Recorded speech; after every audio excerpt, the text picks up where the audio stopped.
अस्सलाम वालेकुम, मैं हूं शाहिद हुसैन। उम्मीद करता हूं आप सब खैरियत से होंगे।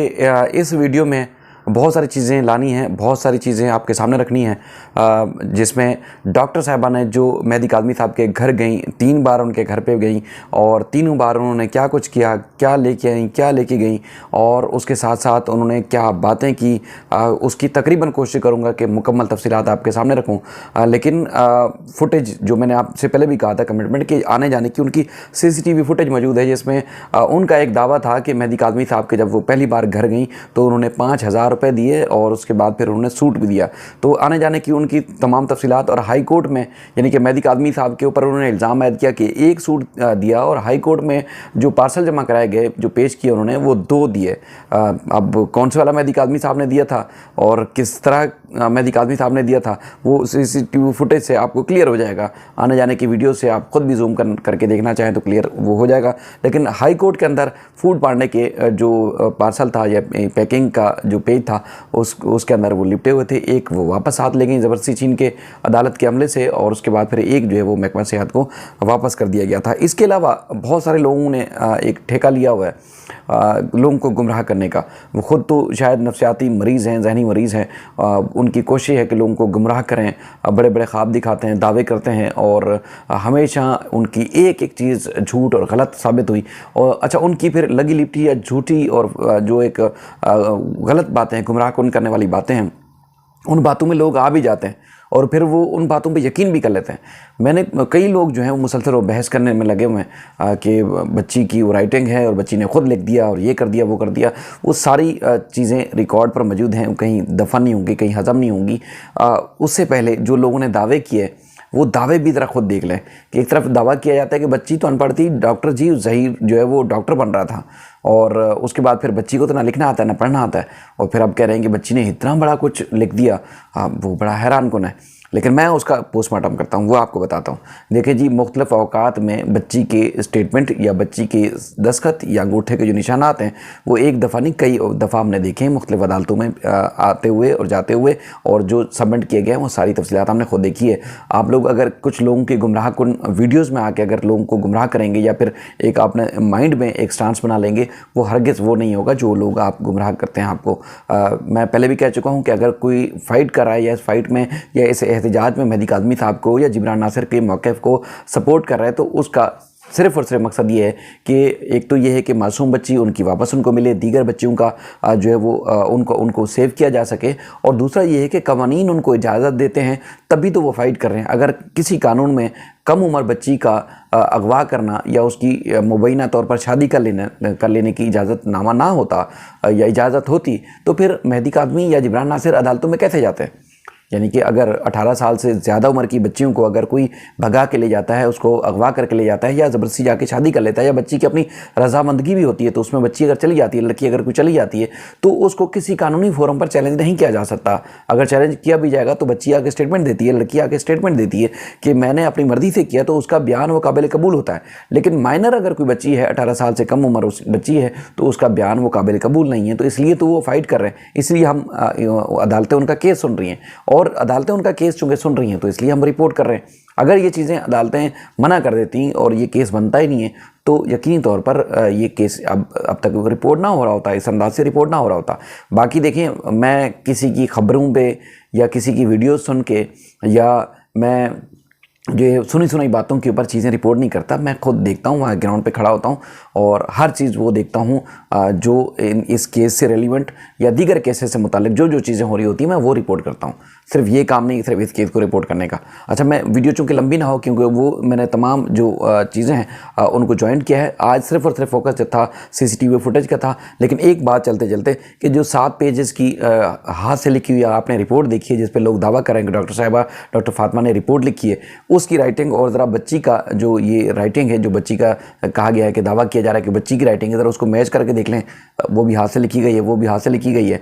वो मैंने मुख्तलिफ लोगों से भी तस्दीक की है, मतलब इवन कि मैंने मेहदी कादमी और उनके घर वालों से भी तस्दीक की है। वो कहते हैं ये बच्ची की राइटिंग है ही नहीं, डॉक्टर की है किसी और की है, उस पर वो नहीं जा रहे, लेकिन बच्ची की राइटिंग वो नहीं है। और मैं खुद भी इस बात को समझता हूँ कि बच्ची का जिस तरह एक जो जहनी कैफियत है वो इस हिसाब से, इस तरतीब से वो लिख ही नहीं सकती। लोगों ने इंटरव्यूज़ देखे ना, वहाँ तो आज़ाद माहौल में ज़हीर के साथ ही और वहाँ जो है वो जो माफियाज़ के लोग हैं जुनेरा गैंग के, उनके साथ तो मौजूद थी। तो वहाँ पर तो आज़ाद गुफ्तगू कर सकती थी। कोई एक जुमला, कोई एक ऐसी बात बताएं जिसमें वो बिल्कुल लंबा उसने डिटेल से बताया हो। वो एक दो बातों के अलावा बेचारी वो तफसील से कोई बात ही नहीं कर सकती। तो क्या वो इतनी तफसील से कोई बात कर सकती है, लिख सकती है? ये कुछ थोड़ा सा अकल को हाथ मारें, ये हरगिज़ नहीं है, लेकिन वो अगर चाहें तो आप तसल्ली के लिए उसको मैच भी कर सकते हैं। अच्छा, एक और चीज़ कि डॉक्टर साहिबा ने तकरीबन कोई 7-8 विज़िट किए। अब ये सीसीटीवी फुटेज यहाँ से स्टार्ट हो रही है। डॉक्टर साहिबा पहले दिन यानी कि मेहदी कादमी साहब से के घर जब आती हैं, सीसीटीवी फुटेज से आपको पूरा तफसील से तरतीब से सामने आ रहा होगा। 26 अक्टूबर का वाक़या है और ये आती हैं 2:46 पे। गली के नुक्कड़ में आपको वहाँ कोने से दूर एक लेडीज़ के साथ मेहदी कादमी साहब चलते हुए नज़र आ रहे हैं। ये वही डॉक्टर फातिमा रियाज साहिबा हैं जो कि अब मुअत्तल हो चुकी हैं। अब इनको निकाल दिया गया है, इनके खिलाफ इंक्वायरी जारी है, इनके खिलाफ तहकीकात हो रही है। अब ये विज़िट करने का मकसद ये था कि एक तो फैमिली की हिस्ट्री लेनी थी कि मामला क्या है, बुनियादी तौर पर फैमिली से बच्ची के बारे में, उनके खुद के बारे में इस डॉक्टर का काम था कि वो जानकारी ले, इसलिए इनको इजाज़त थी, वो जा सकती नहीं। इस तरह डॉक्टर उज़मा भी इनके घर पे गई थी और उन्होंने भी जो भी जानकारी लेनी थी वो उन्होंने ली। वो दूर से आती हुई नज़र आ रही हैं और यहाँ पर आपको पूरा गली में सारा फोकस नज़र आ रहा होगा कि मेहदी कादमी साहब डॉक्टर साहिबा को तमाम वो तफसीलात बता रहे हैं कि बच्ची कहाँ से आई, किस तरह आई, वहाँ किस तरह जो है वो बच्ची कचरा फेंकने आई थी, किस तरह आई, वो सारी पोजीशन आप देख रहे होंगे कि वो नज़र आ रही है। डॉक्टर जो है वो आप खुद टाइमिंग एक कोने पे आप देखेंगे तो नज़र भी आएगी कि 2:46 पर आई 26 अक्टूबर को। और उसके बाद फिर ये सारा वो अभी भी आप खुद देखें, ब्रीफ करें, मेहदी कादमी साहब चलते हुए आ रहे हैं। अच्छा, इनके हाथ में एक यानी कि एक हैंड बैग जैसे ख़वातीन के पास होता है, यानी कि उनका पर्स था, दूसरा एक उन्होंने शॉपर उठाया हुआ था। ये आते हुए उनके साथ है और इनकी जो साइज़ है शॉपर का, उसमें भी देखेंगे कि वो जिस तरह मोटाई है या जो उसके अंदर सामान है वो उसकी मोटाई से भी अंदाज़ा लगा लेंगे। और आप वापस जाते हुए भी वो देखेंगे कि वो बैग और वो शॉपर उनकी साइज़ वो उतनी ही है। यानी कि अगर सूट का जो साइज़ था, जो हमने हाई कोर्ट में भी देखा, उससे ज़्यादा या उससे कम साइज़ इनकी बैग जो इन्होंने उठाए हुए थे उसका था। मेहदी कादमी साहब सारी तफसीलात बताते हैं। और उसके बाद चूँकि मगरिब हो जाती है, मगरिब के बाद मेहदी कादमी साहब और एक और ख़ातून हैं जो मेहदी कादमी साहब के घर से उनको दरवाज़ा खुलता है और बाहर उनको छोड़ने के लिए जा रही हैं और आप खुद देखें टाइमिंग जो है वो 6:43 की है। मगरिब हो चुकी है, अब लाइटें ऑन हो चुकी हैं। जब आई थी तो उस वक्त ये दिन की रोशनी थी और तफसील से मेहदी कादमी साहब ने पूरा इंसिडेंट 16 अप्रैल का कि बच्ची कैसे गई, कहाँ कचरा फेंकने आई थी और किस नुक्कड़ से क्या कुछ हुआ, वो सारी तफसीलात डॉक्टर ने देखी। आपने खुद भी इस बात का जायज़ा लिया। अब थोड़ा सा चूँकि अब आगे बढ़ रहे हैं, हम थोड़ा सा उन्होंने पूरी वहाँ फैमिली के अंदर जब गई, वहाँ फैमिली के साथ जब बैठी, और वो तफसीलात यानी कि ये जो सिचुएशन बनी कि 2:46 से लेके 6:43 तक ये जितनी भी ड्यूरेशन बनी, इसका दौरानिया बना, वो फैमिली के साथ मौजूद रही। फैमिली के साथ वो गुफ्तगू करती रही, उनसे हिस्ट्री लेती रही, उनसे बातचीत करती रही। जो भी इस दौरान होता रहा बच्ची से मुताल्लिक, फैमिली से मुताल्लिक जो कुछ हुआ उन्होंने डिस्कस किया। वापस ये शाम के टाइम लाइटें जो है वो गली की रोशन हो चुकी हैं और ये वापस यहाँ आप खुद देख रहे हैं कि वापस वो चली गई है। इसके अलावा फिर हम आते हैं 28 अक्टूबर को। 28 अक्टूबर को जो है वो सुबह के औकात में डॉक्टर साहिबा वहाँ से आती हैं और 11:45 का टाइम है और इसी तरह मेहदी कादमी साहब उनके साथ आ रहे और उनको वो सारी तफसीलात लेके उनको फिर घर ले गए और वो बच्ची से विज़िट और उसके बाद फिर जो भी गुफ्तगू हुई, इस तरह उस दौरान ये सारी तफसीलात हो रही है। और यहाँ पर अंदर जाते हुए उनके पास वही बैग, और दूसरे दिन जब आई तो बैग तो वो था पुराने वाला, जो बैग उन्होंने, जो ख़वातीन के बैग होते हैं या पर्स होते हैं वो था, लेकिन उनके पास जो शॉपर बैग था या शॉपिंग बैग था, एक शॉपर जो था वो उसका रंग चेंज था, लेकिन वो उस दिन भी इनके हाथ में मौजूद है। और आप खुद अंदाज़ा लगा सकते हैं कि ये जब आई हैं तो इनके हाथ में क्या कुछ है। इसी तरह दरवाज़ा खुलता है और मेहदी कादमी साहब और वो डॉक्टर साहबा अंदर चली जाती हैं। और जब इनका वापसी का टाइम वो 4:26 का है और ये 28 अक्टूबर का दिन है, यानी कि ये इनका दूसरा विज़िट था। और ये तमाम तर तफसीलात आपने आते जाते देखा, उनके पास कोई ना तो इजाफी बैग है और ना ही कोई इजाफी शॉपर है, ना ही मेहदी कादमी साहब ने उठाया हुआ। लेकिन हाँ, आते हुए जिस दिन ये उस वापस आ रही हैं, उस दिन इनके जब ये मेहदी कादमी साहब के घर आ रही हैं तो एक शॉपर घर आते हुए मेहदी कादमी साहब ने उठाया हुआ है। ये वो शॉपर है, इसके अंदर एक केक है जो डॉक्टर साहिबा लेके आई थी। डॉक्टर साहिबा ने कहा घर आके कि बच्ची समझती है, बच्ची खौफज़दा है, बच्ची परेशान है और बच्ची समझती है, मुझसे बार बार पूछती है कि आप इस साइड से हैं या उस साइड से हैं, यानी कि मेरे माँ बाप की साइड से हैं या फिर मुलजिम साइड से या ज़हीर साइड से। तो इन्होंने कहा कि नहीं, मैं किसी की साइड नहीं हूँ, लेकिन मैं आपके माँ बाप के घर पर आती जाती रहती हूँ। तो उसके बाद फिर मैं देखें यहाँ से वापस जा रही हूँ और उसके बाद फिर मैं ये केक लेके जाऊँगी, मैं उनके साथ बैठ के केक काटूँगी और सारी तफसीलात जो है वो दिखाऊँगी भी। तो उसके बाद फिर क्या हुआ कि डॉक्टर साहिबा ने वो केक लेके आई थी और इसी तरह फैमिली के साथ बैठ के उन्होंने केक काटा घर पे, जो इजाफी बैग आपने देखा मेहदी काज़मी साहब ने जो उठाया हुआ था। इसके अलावा ये जो फैमिली के साथ जो कुछ गुफ्तगू हुई वो ऑन रिकॉर्ड है और वो सारी चीज़ें उन्होंने रिकॉर्ड की ताकि वो बच्ची को जाके ये दिखाएं वीडियोस और उसके बाद फिर उस बच्ची के अंदर ट्रस्ट बेल्ट हो। ये भी हमें बताया गया है कि डॉक्टर साहबा ने इतना भी उनसे कहा था कि जो शुरू के चूँकि 8 विजिट किए हैं चाइल्ड प्रोटेक्शन यूनिट में डॉक्टर जो है वो फातिमा साहिबा ने, और 8 विजिट में शुरू के जो 2-3 विजिट थे बच्ची इनके ऊपर ट्रस्टिंग कर रही थी और वो रटी रिटाई बातें जो पहले मुख्तलिफ फोरम्स पर बच्ची करती रही है वही बातें इनसे करती रही और दोहराती रही। उसके बाद जब इनका ट्रस्ट बेल्ट हो गया कि हाँ ये वो नहीं है, यानी कि जो गैंग का हिस्सा नहीं है, एक आम डॉक्टर है जो मेरे अदालत के हुक्म पर ये असेसमेंट लेने के लिए आई है, तो उसके बाद फिर बच्ची ने डॉक्टर को वो हक़ायक़ बताया कि किस तरह कौन लेने आया था, किस तरह लेने आया था और किस तरह वो यहाँ से लेके उसको लाहौर गए, वो सारी तफसीलात बच्ची ने खुद बताई। अच्छा, इस दौरान यानी कि 28 के बाद फिर डॉक्टर साहिबा को कुछ हुआ, अचानक कुछ हुआ। पहले ये सारा कुछ जो मामला 2-3 विजिट का था या इससे मामला बेहतर चल रहा था, कैफियत जो भी है वो तो आप लोगों ने देखी डॉक्टर साहिबा की, लेकिन मामला बेहतर चल रहा था। 28 तारीख के बाद जो है वो इन्होंने ज़बरदस्ती करना शुरू कर दी और अजीब व ग़रीब चीज़ें शुरू कर दी, जिनमें रात के टाइम, दिन के टाइम मेहदी काज़मी साहब को फ़ोन, जिब्रान नासिर को फ़ोन, और उसके बाद फिर अचानक जो है इनकी कैफियत तब्दील हो गई। हत्ता कि जो पुलिस सर्जन हैं उनको फ़ोन करना शुरू कर दिए, मंगी साहब हैं जो सेक्रेटरी महकमा सेहत में होते हैं, उनको फ़ोन कॉल्स करना शुरू कर दी। तो उसके बाद इनकी एकदम कैफियत चेंज हो गई। अब क्या सूरत हाल बनी, इनको ये तो मतलब जो मेडिसिन ले रही हैं, इनकी जो मुख्तलिफ अपनी जो रिपोर्ट्स हैं जो इन्होंने जो वायरल भी की हैं और मुख्तलिफ अपने सोशल अकाउंट्स पे भी कुछ चीज़ें शेयर की हैं, उस हिसाब से ये अद्वियात लेती हैं, जो इनको जो भी इनके साथ प्रॉब्लम है उस हवाले से ये खुद अद्वियात लेती हैं। इसके अलावा जो कुछ कहा गया है उसकी हकीकत बिल्कुल ज़ीरो है, उसमें कुछ भी नहीं है।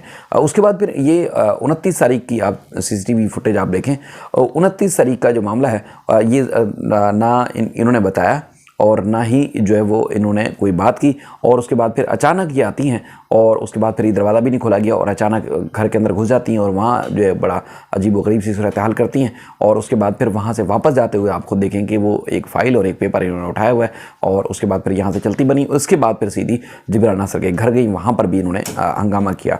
सारी सूरत हाल बताने का मकसद ये है कि अब इस केस से रेलिवेंट या इस केस से जो भी मुताल्लिक कोई आदमी था उसके घर पे जाने की कोशिश की। मतलब जैसे हम देख रहे थे जस्टिस सलाउद्दीन पंवर साहब की वहाँ पुलिस वालों को कह रही थी कि यहाँ उनसे अगर मुलाकात नहीं हो रही थी, इंसाफ करना है, मुझे उनके घर जाना है, मुझे उनसे बात करनी है, मुझे बताएं कि उनके मतलब अगर डॉक्टर जो जस्टिस सलाउद्दीन पंवर साहब हैं अगर इनके घर का एड्रेस इनको पता चल जाएगा तो यकीनी तौर पर वहाँ पर भी पहुँच जाएंगी। तो ये क्या मामला है, इनके साथ क्या सूरत हाल है, वो खुद ही बेहतर बता सकती हैं। जो कैफियत हमने जो है अदालत में देखी वो आप सबके सामने रखी। वहाँ जब हम कोर्ट में भी जब मौजूद थे, आते जाते जो भी बातचीत की स्क्रीनशॉट के हवाले से कि शैला रज़ा मुझे फ़ोन कर रही हैं और शैला रज़ा का दावा किया कि मुझे अभी भी देखें फ़ोन कर रही हैं, मुझे जान से मारने की धमकियाँ दे रही हैं। तो मैंने उनका डॉक्टर साहिबा का मोबाइल देखा, स्क्रीनशॉट भी मैंने उस तस्वीर उनकी इजाज़त से मैंने ली, तो शैला रज़ा की वीडियो कॉल मिस कॉल थी, वीडियो मिस कॉल थी। शैला रज़ा से जब जाके हमने बाद में पूछा तो क्या हुआ था, उन्होंने कहा जब मीडिया पर खबरें चली तो मैंने इस मोबाइल को चेक कर रही थी, मोबाइल को चेक करते हुए मेरे वो मोबाइल की कॉल का जो बटन था वो प्रेस हो गया, तो इसलिए वीडियो कॉल मिस कॉल चलेगी जब मैंने वो लाइन एकदम काट दी। तो आप खुद भी अंदाज़ा लगा सकते हैं कि अगर किसी ने किसी को धमकी दी है तो वो क्या वीडियो कॉल के ज़रिए धमकी देगा या वीडियो कॉल करेगा। जिस वक्त डॉक्टर साहिबा कोर्ट रूम के अंदर यहाँ बैठी हुई थी, जज साहब से मिलने का इंतज़ार कर रही थी, उस वक्त की ये बात है। बाकी जब वह कॉरिडोर में टहल रही हैं, कभी किसी सहाफ़ी से कुछ बात कर रही हैं, कभी किसी सहाफ़ी से, तो मैं फ़ोन पर बात कर रहा था, उस दौरान जो है डॉक्टर साहिबा मेरे पास आई हैं और कहती हैं कि देखें जी जिब्रान नासिर को बोलें और मेहदी काज़मी साहब को बोलें, कुछ नहीं होगा, मामला ख़त्म करें और सुलह कर लें। मैंने कहा डॉक्टर साहब किससे सुलह कर लें, किससे चाह रही हैं आप सुलह कर लें?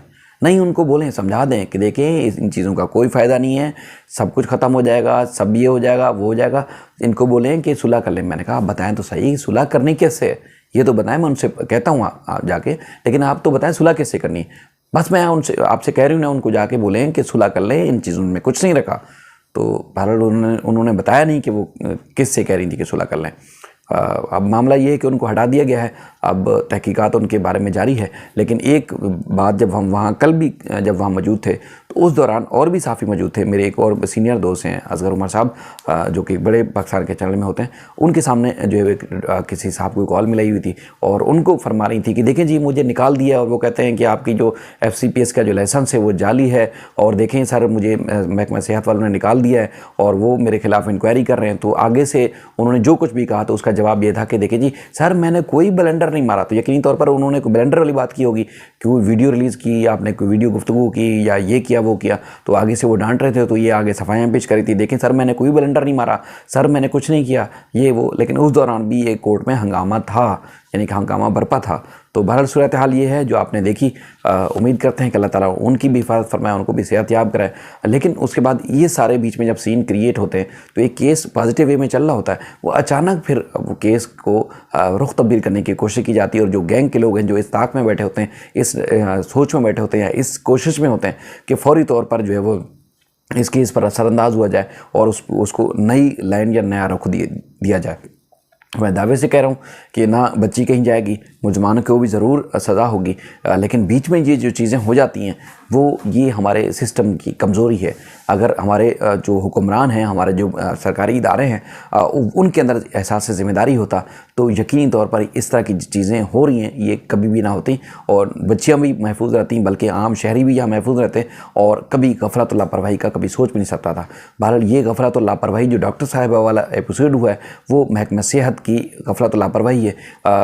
हो सकता है कि इनकी गफलत लापरवाही के खिलाफ भी नई कोई दरख्वास्त दायर की जाए। जब ये इसमें महकमा जो सेक्रेटरी सेहत हैं सिंध के, ये जब एक आला ओहदे पर थे, बल्कि एक बोर्ड ऑफ रिवेन्यू में जब काम करते थे, तो इनके ऊपर सुप्रीम कोर्ट ने इनके खिलाफ जो है अहकाम जारी किए थे और इनको करप्ट तरीन करार दिया था। आज वो महकमा सेहत में हैं और बस अब क्या कह सकते हैं। उम्मीद है कि सबको अकल आएगी और इनके बारे में जो रिमार्क्स जजेस देते थे सुप्रीम कोर्ट रजिस्ट्री में वो हम खुद रिपोर्ट करते रहें। अदालतों में बहुत सारे लोग आते हैं, बहुत सारे लोग बेनकाब होते हैं, सुनी सुनाई बातें नहीं होती, ना कोई चापलूसी होती। वहाँ हर किसी की हैसियत का अंदाज़ा होता है कि अदालत में कौन किस हैसियत से खड़ा हुआ है। और लेकिन जब इनको बाहर निकलते हैं फिर उनको पोर्टफोलियो, उनके प्रोटोकॉल्स और उनकी सब चीज़ें वो याद आ जाती हैं। बहरहाल उम्मीद है कि इंशाल्लाह बच्ची महफूज होगी और जो मुल्ज़मान है सज़ा मिलेगी उनको। मुल्ज़मान को अपनी बेगुनाही साबित करनी है। जो कुछ भी पेश रफ्त होगी इंशाल्लाह आने वाली वीडियोज़ में आपके सामने रखेंगे। अपना ख्याल रखिएगा। अल्लाह हाफ़िज़।